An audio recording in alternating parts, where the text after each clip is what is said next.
everybody. This is Liz from Augusta, and I'm so excited to have a friend of mine here today from Augusta as well. And he has quite the story to tell us. He's a soldier in many ways, and most recently had some difficult health challenges. And I feel really honored today that he would take the time to share with us. So, if you could go ahead and tell us who you are, where you're from, and a little bit about your family and background, and then we'll jump into the military. All right, I am Joe Dilmore. I am from a small town in southern New Jersey called Maple Shade. It's right across the bridge from Philadelphia. My two sons are actually fifth generation from this town. My great Wow. grandparents settled here, and we actually have a family history here. My family ran a small rescue squad in town, so our family name was kind of popular here. But they shut it down a couple of years ago, so now we're just common everybody's in town. And do you have family? You said you have two sons. So do you have brothers and sisters and parents? Yes, I have. My dad's still with me. Unfortunately, my mom passed away from cancer a little over 10 years ago. My dad's still with us. You're about to find out shortly. Cancer has not been good to my family. I lost my mom from cancer about 10 years ago. Literally, while I was in the hospital the other day, recovering from my hospital, my dad had some moles removed. He literally just got word that one of his moles was cancerous. So it has not been a good time frame. I have a younger sister who's actually a teacher up in North Jersey, up in Trenton near the capital, or Princeton, right near the capital. And I have two sons. My son's actually just joined the National Guard, and my other one, my younger's part time in college. Why both my sons are actually working with me in the business. So Well, I want to be respectful of your time today because I know you're not feeling really well, but you have quite the story. Could you tell me a little bit about what branch of the military you were in, how you got into the military, and how long you were there, and a little bit about that? okay. Actually, I joined the military right out of high school. The funny thing is, the day I left boot camp was my 19th birthday. Wow. So, and it's a funny story how I did it. I was working full time when I was 15. I got my working papers when I was 14. I started working at the small local newspaper and ended up working there pretty much full time. I mean, while I was still in high school, I was working 35 hours a week. And I was in high school, I was doing computer aided drafting. It was brand new back then. And the one of my high school teachers actually wrote one of the books. Computer aided drafting was brand new back then, and he actually wrote one of the books. There was only two books across the entire country being used for computer aided drafting or CAD. So my high school had it. And Wow. when I went to go graduate from high school, I did mention it earlier. My family was lifelong firefighters. My grandfather, my dad, my uncle, myself. My sons dabbled in it, but they never really got into it. So I did a lot of firefighting. But what I thought I was going to do for a profession was computer aided drafting. Well, because I was working full time, when I went to go apply to a technical school, I applied for loan, but I was always very independent. And I applied for a loan, and the lady turned to me and said, "You can't have a loan. You're not eligible." And my mom's like, "What do you mean he's not eligible? Like, he's the most responsible teenager. He's got a full time." And they're like, "You made too much." And she's like, "What?" So Wow. they told me I couldn't have the loan in my own name because I made too much money. And the funny thing is, it wasn't too much money for my job. I had actually, as a teenager, when most people are spending all their money, I'd saved thousands of dollars and actually invested it in a CD. Wow. And the interest in my CD put me $65 over the eligible amount for the loan. Wow. So, that just like turned me off. I'm sure. And I ended up bumping into a recruiter, and they're like, "Yeah, you could be a firefighter." And the funny thing is, back then, the GI Bill for the Hmm. military was pretty much the same exact amount I needed for the technical school. Wow. Back then, they had a 2-year active program and a 6-year reserve program. So I signed up for that. And then a year and a half later, I came back to the same town, seeing everybody sitting in the same dead end town, in the same Yep. dead end bar school, doing the same dead end thing. I've been to like 14 countries, and I was like, you know what? This ain't too bad. No So I ended kidding. up spending 20 years in the military. I signed up for another couple of years, but then once you hit the 10-year mark, you get family and kids. It's the benefits that kept me in. Yeah. Yes. So you traveled a lot. So was your family on base with you? No, they like you said, I have quite a story. When I'd been in for a few years, then I got married. My wife came to Japan with me for 3 or 2 years. I was over there for three. Then I was recruiting in North Jersey, which is where her family's from. That's where we had both our boys. And then we bought the house here back in Maple Shade again. And when I went to go back overseas again is when the economy crashed and you couldn't sell houses. So they ended Mm. up staying here, and I went back overseas. But it kind of worked out because I came back here recruiting. So, and then by the time I went to go do my last couple tours, the war was on, and I knew I wasn't going to be at the base anyway. So we just decided to Mm-hmm. let them stay here. And so, so yeah, they basically, like I said, I did my I was so when we first got married, me and my wife were in Japan. Then I did my first recruiting tour. We had our boys in North Jersey, and they've stayed here in South Jersey. While I, went and did served the rest of my military time. But I did retire. I did my 20 years. I did retire. And Unfortunately, I almost lost my leg at my 17-year mark. oh no, I got was that in I got active in yeah, duty? yes, yeah. I was 3 years from retirement, and I got a major infection in my leg. It was something very simple. I just needed different antibiotics, but we were so far out in the middle of nowhere in Africa, we couldn't get them, and they didn't want to pay to fly them in commercially. So I almost lost my leg, and I ended up getting flown home through the Wounded Warrior program. And I hate to say it, but they say everything happens for a purpose. And when that happened is when my mom died of cancer. And I said, I was in the middle of nowhere in Africa. If that hadn't happened, I probably wouldn't have been here when she passed. Wow. I guess that was a blessing in disguise, but you still have effects from that leg injury, don't you? Yes, they didn't have the right antibiotics, so they kept pumping me full of the antibiotic I had. So my Mm-hmm. digestive system was basically destroyed. I have no digestive system. I got to take like probiotics all the time, or I have bad gastrointestinal problems, and the Wow. foot always swells. I got to do like therapy in my foot like every night before I go to bed. Wow. Yeah, I knew there was more to that story. So you were in active duty. How much of that 20 years do you think? How much? 20 years?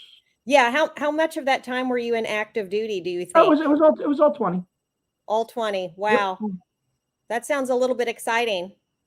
Yeah, I went to over. I lost count of how many countries I'd been to when I reached 60. And so Wow. I've probably been to about 65, 70 countries. I mean, some of them are literally just like a little pen dot on the map.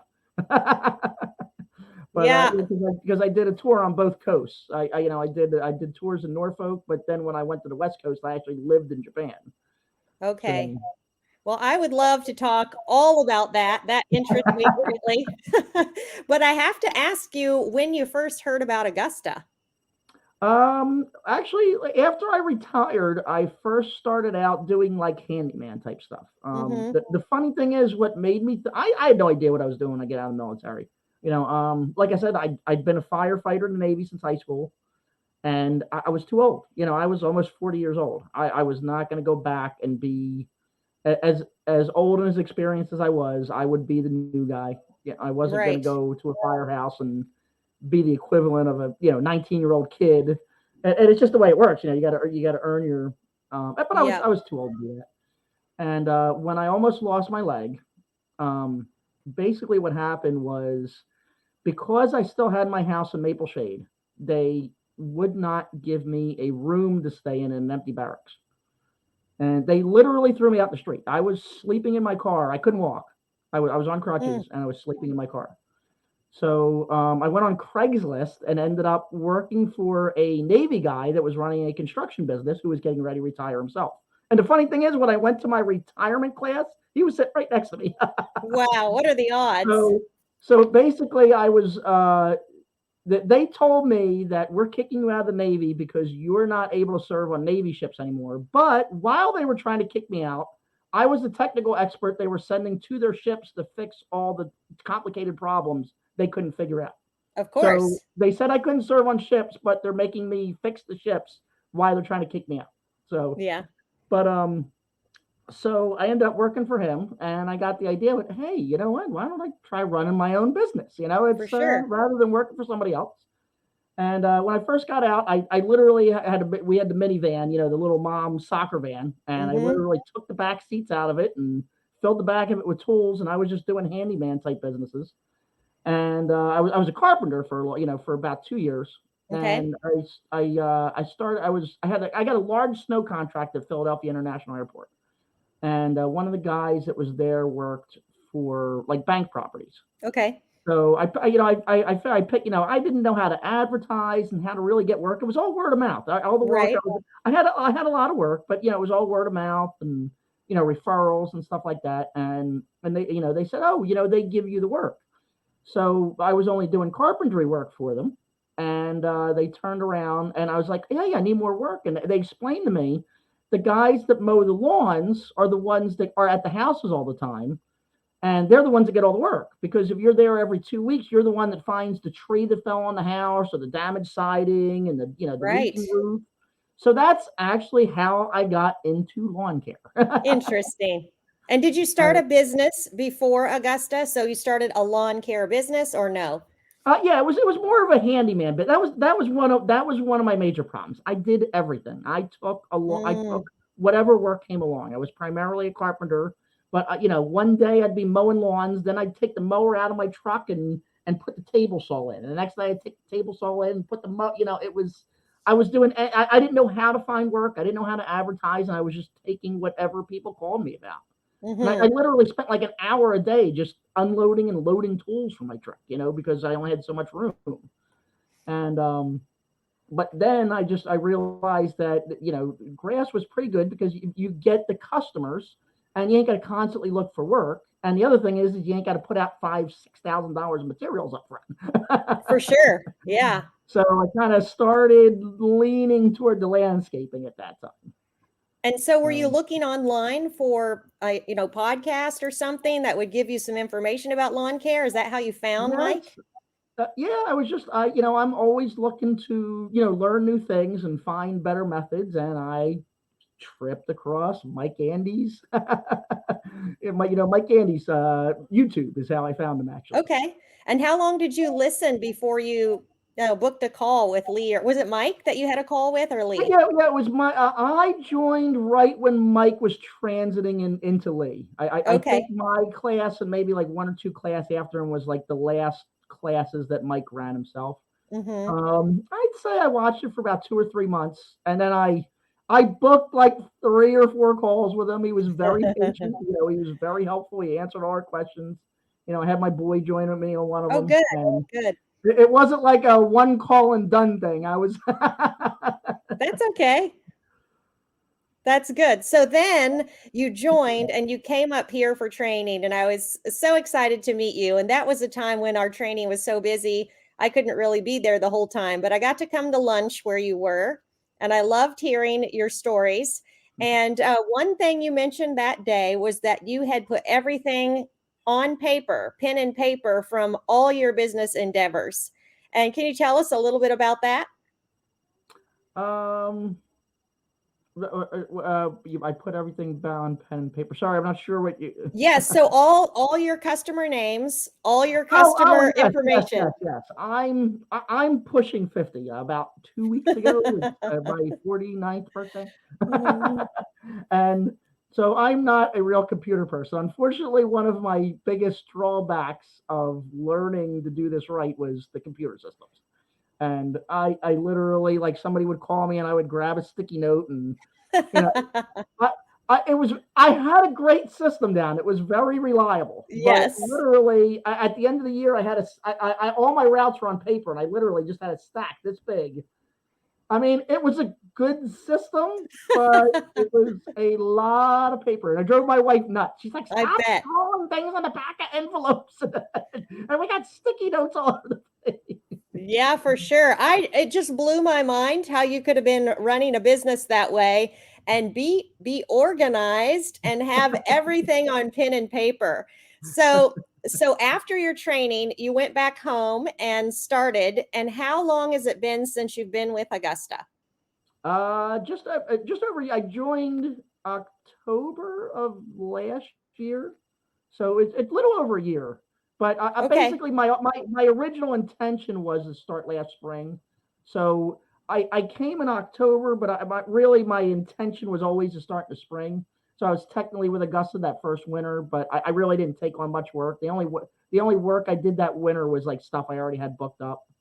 Okay. So Okay. basically, so on paper I started in October, but technically I started like last March. So it's been right around a year. Yeah. So now you've done one full season experiencing all of it with us, right? Yeah, yeah. I spent that. I basically spent that first winter just trying to learn the systems, and Yeah. I was trying to take my time and learn how to take my existing customers and learn the systems and stuff like that, and then and then start rolling in March. So yes, When it's basically been right around exactly a year. when you were in the military, you learned a lot about systems, obviously, and leadership. And how has that been for you to try to implement systems in your business? Has it been a challenge for you, or has it been Uh, something you're just familiar with? it was really good. Like I said, that excuse me. Um, in the military, I learned all those computer systems, but I had people instructing me on how to do it, so I knew how well those systems work.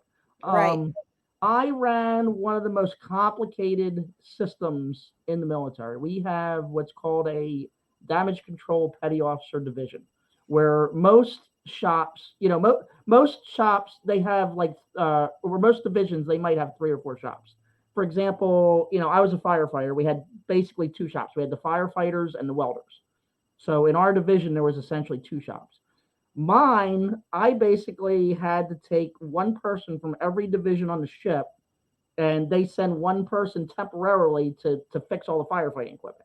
So I Wow. had 54 shops working for me. So Man. computer systems were absolutely essential. And the funny thing is every time we had to update our system, again, the same thing. Everybody had to update 2 books. I had to update 60. Amazing. So, it took them a week and they wanted me to get mine done in a week. Wow. I hope you had good people helping you. Yes, yes, I had a lot of good people. Unfortunately, the patience wasn't real understanding why it took so long. I'm sure. So when you came to Augusta, then the systems of Augusta itself, was that difficult for you to it implement? was it was difficult learning it, but I like I said, I appreciated it. I knew how important it was. It was just I honestly don't know. I guess I'm kind of like a learning person. I need somebody to show me things. Yeah. I watch the videos, but it was I would literally watch 5 seconds of a video, go click on the button and do it, and then I go back to 5, 10 seconds of the Yep. video, and it was probably like every single thing I had to learn. It took me an hour to learn it. That's why it took me so long. And then I Yeah. had to do it like 4 or 5 times. But once I got it down, it was good. But it was just a Right. very slow, painful process. Yeah. I would love to ask you more about Augusta, but there's no way I can until we discuss your biggest obstacle over the last year. So could you tell us a little bit about when you first needed a diagnosis, kind of what your symptoms were, and what you're dealing with? Okay. The year before I joined Augusta, I was diagnosed with melanoma cancer, which is skin cancer. It was on my back. The funny thing is, the only reason I found it was I was sitting down here in the rec room and my back itched all the time, and I took a ruler and I was scratching my back, and you know how they had that like one metal side. Yep. I had it flipped over and I scratched it, and I basically like cut it open, and it was leaking for about 2 weeks. And Wow. and my wife looked at it. She's like, "You better go get this checked out." And I went. I got diagnosed with cancer. Hmm. Um, they removed it surgically. They cut it out. I have a scar basically from my backbone all the way to my side here. It's like all the way Wow. across my back. And we thought we had gotten it all. It was early on. They said it was right on the borderline where it could spread, but they were pretty sure they got it. And everything seemed fine. I didn't have any symptoms or anything. And I came to training, and it was right at the spring rush. It was right Yep. last year when I was supposed to hit the ground running. Yep. We were booked up for like 3 weeks. Everything was all set to go, and I felt a lump on that scar. And I went and got a scan, and the cancer started spreading. There was one at the scar. There was one underneath. Actually, there was 4 spots. No, I'm sorry. Hmm. I'm sorry. 5 spots. There was one on the scar, there was one under my arm, and one in and two in my neck. And Hmm. those are where your lymph nodes are. And when cancer spreads, that's where it gets caught. Mm-hmm. Um, so I went and got a biopsy. It turns out the one in my I had one in my very low intestines, which is what I just had surgery for. That was a different type of cancer. The Wow. melanoma was what was up in my upper body. Right. So I got immunotherapy. I will say it is amazing what we're going to be able to do with medicine over the last couple of years. Immunotherapy did not kill the cancer. It taught my body to kill the cancer. Amazing. Basically, cancer is able to mask itself. And all the immunotherapy did was basically, I'm not sure exactly, but in layman's terms, it kind of alters the DNA or alters the cancer so your body's immune system can recognize it as a foreign invader. And they had That's a a great second description. Yep, yeah. And they had a second newer medicine. They'd only been running it together for about 6 months. There was a second medicine they gave me together that basically boosted my immune system. Hmm. And the first treatment I got was a small dose just to make sure I didn't have any a really bad reaction. I didn't. They gave me my first dose, and I was in hospital. I had a 105-degree fever. I was shaking from the chill so bad. My wife was holding me down to the bed, and then I was going up to 105-degree fever. They sent me to the hospital. I was reacting so bad. It started attacking it started affecting my liver. But thank goodness we found it early enough that those 2 treatments were the only ones I needed. So I only got the 2 treatments. I went and got the scan. It looked like I was clear, and that was a couple months ago. And then I do have all kinds of stories. I had the other cancer was Geist, I believe it's called, which is Hmm. a benign, the non-dangerous spreading type of cancer. It's normally a stomach cancer. They Hmm. actually found it in my intestines, all the way at the end, like it was the very end of my intestines. I just had surgery to remove that on Wednesday. This past Um, week. yeah. It was a couple days ago. Like 3 days ago, I was on a breathing tube. It's funny. The last time I had surgery, like last year, the doctor looked at me. He's like, "You're not going to listen to me at all." On Thursday afternoon, I was on a breathing tube. Friday morning, I was back to work. I I didn't won't listen to tell. doctor's instructions. All I did was drive and supervise. I didn't do any physical work. I did listen, but I Well, did push the envelope. well, that is But why I yeah, I did. appreciate today because I know you're very uncomfortable today, and so I appreciate Yeah, you I'm taking the sure you time with noticed I'm us. kind of leaning around them. It's hard to set, unfortunately. So tell me But then, how did this affect the business? Tell it, us over it this transition of time. it was really really difficult because, like I said, I had planned on I basically designed this as a family business. My 2 sons are my main employees, and they were both starting out, and Mhm. I mean, I can only show them so much. I couldn't work. I couldn't do the labor. And it was hard to teach them because I was limited in what I could do. We were Mhm. so booked up that we were running trying to keep up. And it was the worst time. It was literally, I think it was like the second and third week of April. I mean, we were booked out for Yeah. weeks, and I was just starting. I knew it was going to be difficult training them from scratch. They'd work with me a little bit, but they Yeah. were both in college. They work with me a little bit in the summers and every once in a while if I was busy on the weekends, so they had some, but basically they came around behind me and, picked up the piles and did all the basic stuff, so, Yeah. but while I was so sick and so hurt, and like I said, I mean, I was in bed for 3 weeks. I literally couldn't get out of bed. Right. And I mean, they really picked up, they saved my business. They really did, and I appreciate them for all they did. And it was hard. And like I said, I mean, like there was like 3 weeks I couldn't even get out the truck and instruct them. And we got a couple complaints, but I mean, they were doing everything they could, but it was mostly on Right. like the new type of work, and I couldn't cancel it. Yep. But I mean, we made it all good. I think in the end there was only 1 or 2 customers that we didn't go back and satisfy, and both of them were, the one guy. The one guy we found out he ended up not paying 3 different contractors on that one job. Wow. So other than that one guy that I'm sure didn't want to pay for the job, Yeah. I think there was only one customer we didn't satisfy, and it was just an older person that just didn't want to deal with it. Yeah. You seem to have an indomitable spirit. I interviewed Alistair last week.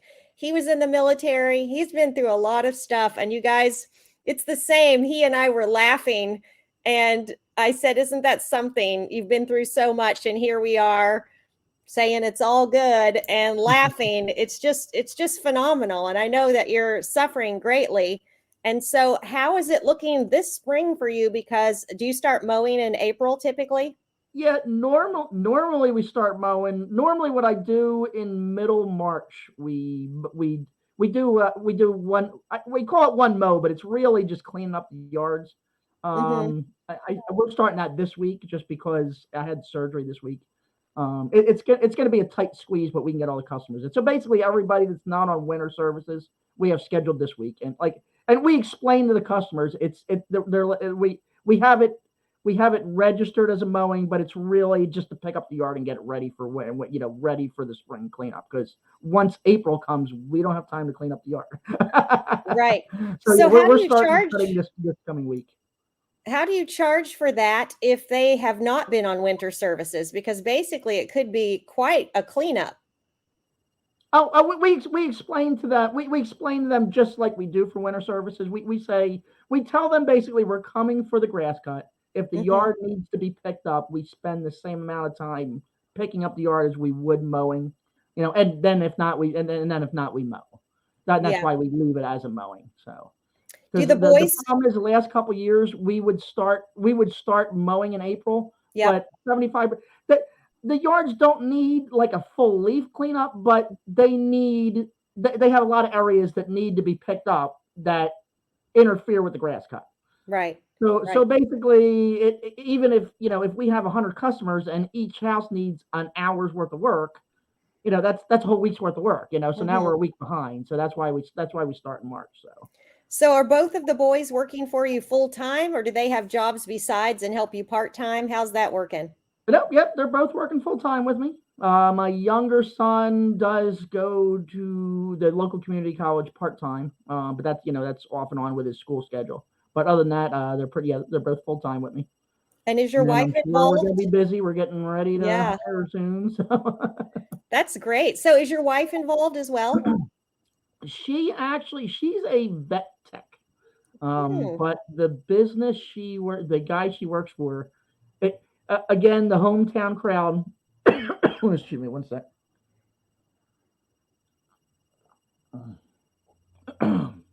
Um, she worked for a vet when she was a teenager, right around the corner from us in Cherry Hill. He's 82, so he's getting Wow. ready to retire. No kidding. So we were planning on going back to full services this spring, but probably what we're going to do is she's thinking of just basically like taking over the admin. So we're going to experiment with that. That's great. You wanted a family business and you're getting Yep. that. I love it. I love So, it. but So, so basically, the plan right now is basically to run it as a family business this year. Get the we got a good customer base built up last year. Obviously we didn't get the hit the ground running last year like we did. But now, like mhm. I said, I want to establish the customer base, get everybody trained up, and then basically, hopefully next year, transit back in where we're starting to step back. I'm getting older. I can't do the physical labor anymore. Mhm. Trying to get that. I'm trying to get this year. I want to get the boys trained up so they can run the crews. And then next year I'm going to step back. Just be the estimator. Probably, go back to full services with Augusta. Mhm. And start letting the business run itself, which was the original intention. We kind of got delayed a year. Yeah, no kidding. How many customers do you have now? Do you know? uh, Full time mowing, right around 50. I'm sure it's going to be more. We just sent everything out, but confirmed right around 45 or 50. Are you going to do any marketing this year? Oh yeah. That's so Yeah. exciting. I'm so, Not a ton because, yeah. like I said, we're booked probably with mowing. We're probably booked about 3 days a week, and I mean last year I didn't advertise at all. Our website with our wonderful IT team, I didn't Yes, advertise at all last year, and the phone was never stopped ringing. I love it. That's great news. So, can you share with us overall how you feel that it's benefited you to be a part of Augusta? Well, I kind of briefly touched on it. When I retired, it was funny. When I retired from the military, everybody asked me how long they thought it was going to take for me to transit into being a civilian. I laughed. I was like, it took me like 3 days, and, and it took me years to realize that I was just so used to running at 100 miles an hour, and that's what I did when I retired. I just, Hmm. I went to work I worked full time since high school. But when I retired, I was back to work 3 days after. Actually, I take that back. I was working while I was on retirement leave. I Wow. never took any time off, and that was the biggest. Like I knew it was important to learn the systems Yeah. and learn how to advertise, but I was just so used to work hard, work fast, and everything will be okay. And that's where I was constantly just running at 100 miles an hour, and I wasn't taking the time to step back and do it the right way. Yeah. You know, I was just taking whatever came and giving prices whatever I knew, and Augusta learned or taught me all that. And Yeah. that was the biggest thing. Work smarter, not harder. Yeah. I love it. I The love the, it. the old you know what the old KISS system is, right? Yeah. Keep it simple, stupid sister. Keep it That's what simple, I needed to sister. be. That's what I needed to be kicked in the head and told. Oh, so that's how Augusta's benefited you. Yeah. I love it. So Can you share with us what you typically listen to? Do you listen to podcast, Audible, sermons? What do you listen to for strength, encouragement? I do a lot of I actually I still do a lot of YouTube. I do a lot of instructional videos on YouTube. It's probably most of what I try to. I'm always trying to expand my horizons and learn new things. Mike's still putting out tons of great content. Yeah, for sure. Um, the only good thing about this is I did manage to get back into my old hobby of sports cards. Oh my So I word. do that's what I do for to unwind now. Is so I stopped driving my wife nuts with all of the papers all over the place. Now I have boxes of cards all over the place. Oh my I word. drive her nuts with that. Hey, to each his own. That's great. So to wrap it up today, I know I need to keep it short for your sake. And I don't know if they understood what you said was that you had a breathing tube in a few days ago, so Yeah. everything's irritated and uncomfortable.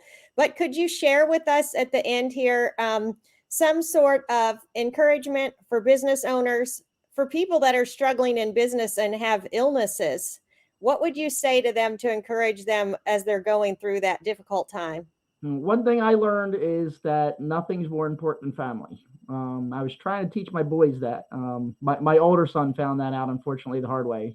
When he joined the National Guard, he joined up at Connecticut, and I think he did it because he thought he had plans to get like an apartment with friends and stuff. And Hmm. when he went back, he didn't even have a car yet, and he was spending $250 in train fees because we told him we drove you back and forth 4 years. You're on your own.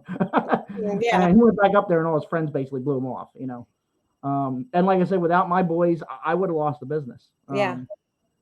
I struggled for years, but just the biggest thing is, excuse me, biggest thing is just concentrate on making every day better than the day before it, That's and phenomenal. everything will get better.